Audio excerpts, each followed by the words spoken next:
श्रीराम समर्थ. प्राध्यापक के. व्ही. बेलसरे लिखित सद्गुरू श्री ब्रह्मचैतन्य गोंदवलेकर महाराज यांच्या चरित्रामधील पुढील भाग क्रमांक 93 बोधवचने, त्यातील पुढील भाग 101 नंबर. नाम घेता घेता इतके रंगून जाणे जरूर आहे की त्याचे पर्यावसान एकांतात झाले पाहिजे.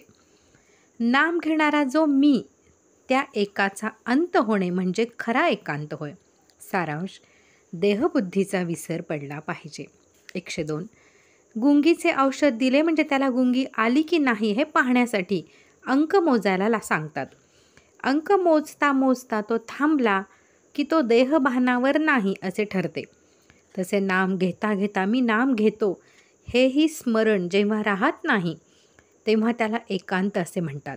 मग अशा स्थितीत त्याचे चित्त भगवंताकडे आहे की नाही असा प्रश्न करायला वाव कोठे राहतो. 103. बाईला मूल झाले की त्याच्यावरती आपोआप प्रेम करते.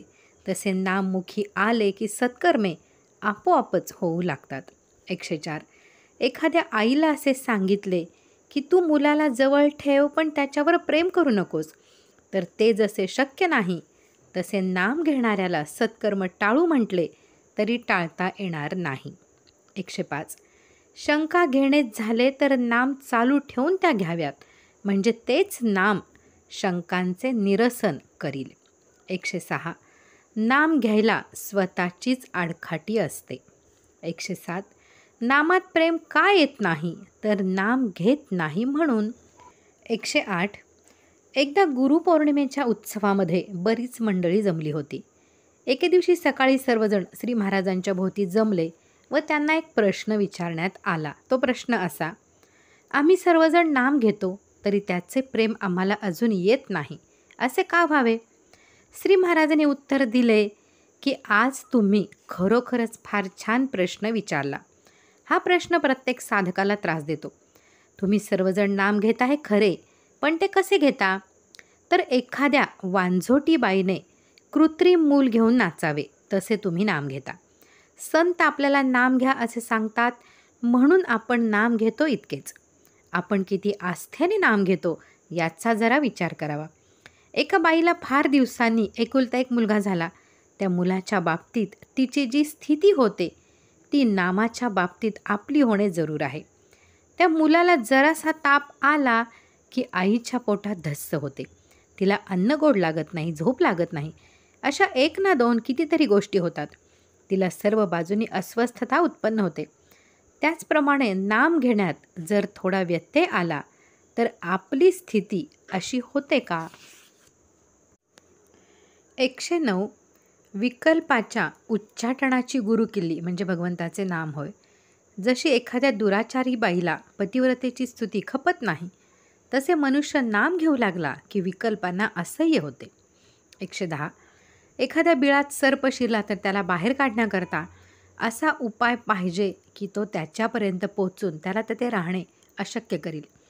बाहेरून कितीही आरडाओरडा केला तरी काम भागत नाही, पण विषारी धूर किंवा गरम पाणी बिळात सोडले की सर्प बाहेर येतो. त्याप्रमाणे आपण नाम घ्यायला सुरुवात केली म्हणजे विकल्पांना असह्य होऊन ते जोराने बाहेर पडू लागतात. अशा रीतीने विकल्प बाहेर पडणे हे सुचिन्ह समजावे. 111. भगवंत सगुणात आल्यापासून नाम सुरू झाले. 112. मन हा शब्द उलटा केला की नाम हा शब्द तयार होतो. याचा अर्थ असा की नाम येणे म्हणजे मनाची विषयाकडे असलेली ओढ उलटी फिरवणे होय. 113. नाम बरोबर न मम अर्थात नाम घेणे म्हणजे प्रपंच माझा नाही म्हणून करणे होय. 114. भगवंताची तळमळ लागेपर्यंत नामाची जरूर आहे. नंतर त्याच्या वाचून आपल्याला दुसरा आधार नाही म्हणून नाम घ्यायला पाहिजे. आणि शेवटी भगवंताच्या दर्शनानंतर नाम सवयीने आपोआप येते. एकूण आरंभापासून शेवटपर्यंत भगवंताचे नामच शिल्लक राहते. 115. अखंड नाम घेणे ही काही सोपी गोष्ट नाही. 116. आज तुम्हाला जेवढा वेळ रिकामा मिळतो तेवढा सगळा भगवंताच्या नामात घालवण्याचा प्रयत्न करा. 117. ध्रुवासारखी नामावर निष्ठा पाहिजे. प्रत्यक्ष भगवंत समोर आले तरी त्याने नाम सोडले नाही. 118. देहाशी आपले इतके तादात्म्य झाले आहे की आपण त्याच्यापासून वेगळे न राहिल्यामुळे आपल्याला त्याच्या वेगळेपणाची आठवणसुद्धा राहिली नाही. असे नामाचे झाले पाहिजे. नाम घेता घेता त्याच्याशी इतके तादात्म्य व्हावे की मी नाम घेत आहे हे सुद्धा विसरून जावे. 119. साध्या नेहमीच्या शब्दांचा आपल्या वृत्तीवर परिणाम होऊन तो भाव आपल्या मनात जागृत होतो. मग भगवंताच्या नामाने भगवंताचे प्रेम का येणार नाही. 120. पुष्कळ केलेले सुद्धा शंकेने व्यर्थ जाते, पण आपण नाम सोडणार नाही हे नक्की ठरवले की आपली वृत्ती निशंक होतेच होते. 121. शंका गेल्याशिवाय नाम स्थिर होतच नाही. 122. नाम हे प्रारब्धाने येत नाही आणि कर्माने जात नाही. 123. नामातच नामाचे प्रेम आहे. ताकात लोणी असते, ते वर दिसत नाही, पण ताक घुसळल्यावर जसे ते वर येते तसे भगवंताचे नाम आपण घेतले की त्याचे प्रेम आपोआप वर येते. 124. जो नामस्मरण करील आणि अनुसंधान ठेवील त्याला भगवंताची जिज्ञासा आपोआप उत्पन्न होईल. 125. प्रापंचिकाला कितीतरी पाश आहेत. पैसा, लौकिक, मुले, मित्र, आप्त वगैरे हे सर्व पाशच आहेत. अशा अनेक पाशांमध्ये नाम घेणे किती कठीण आहे. त्यामध्ये टिकणारा मनुष्य चांगला भक्कम असला पाहिजे. 126. भलतेच विचार नामाच्या प्रेमाला आडखाटी करतात. 127. नाम घेणे म्हणजे सर्वस्व देणे होय. मोठा अधिकारी आपल्या सहीचा शिक्का करतो. तो शिक्का ज्याच्या हातामध्ये असतो तो मनुष्य त्या शिक्क्याने साहेबा इतकेच काम करून घेऊ शकतो. हे जसे व्यवहारामध्ये आहे अगदी तसेच भगवंताच्या बाबतीतही आहे. जे काम प्रत्यक्ष भगवंत करतो तेच काम त्याचे नाम करीत असते. 128. अडचणी असल्या तरी नाम घेता येते, म्हणून हे न करण्याबद्दल सबब सांगू नका. सबब सांगितली की त्यापासून लबाडी उत्पन्न होते. लबाडीतून आळस उत्पन्न होतो आणि आळसाने सर्वनाश होतो. 129. आपण रोज उठल्याबरोबर भगवंताचे स्मरण करण्याचा नियम ठेवावा.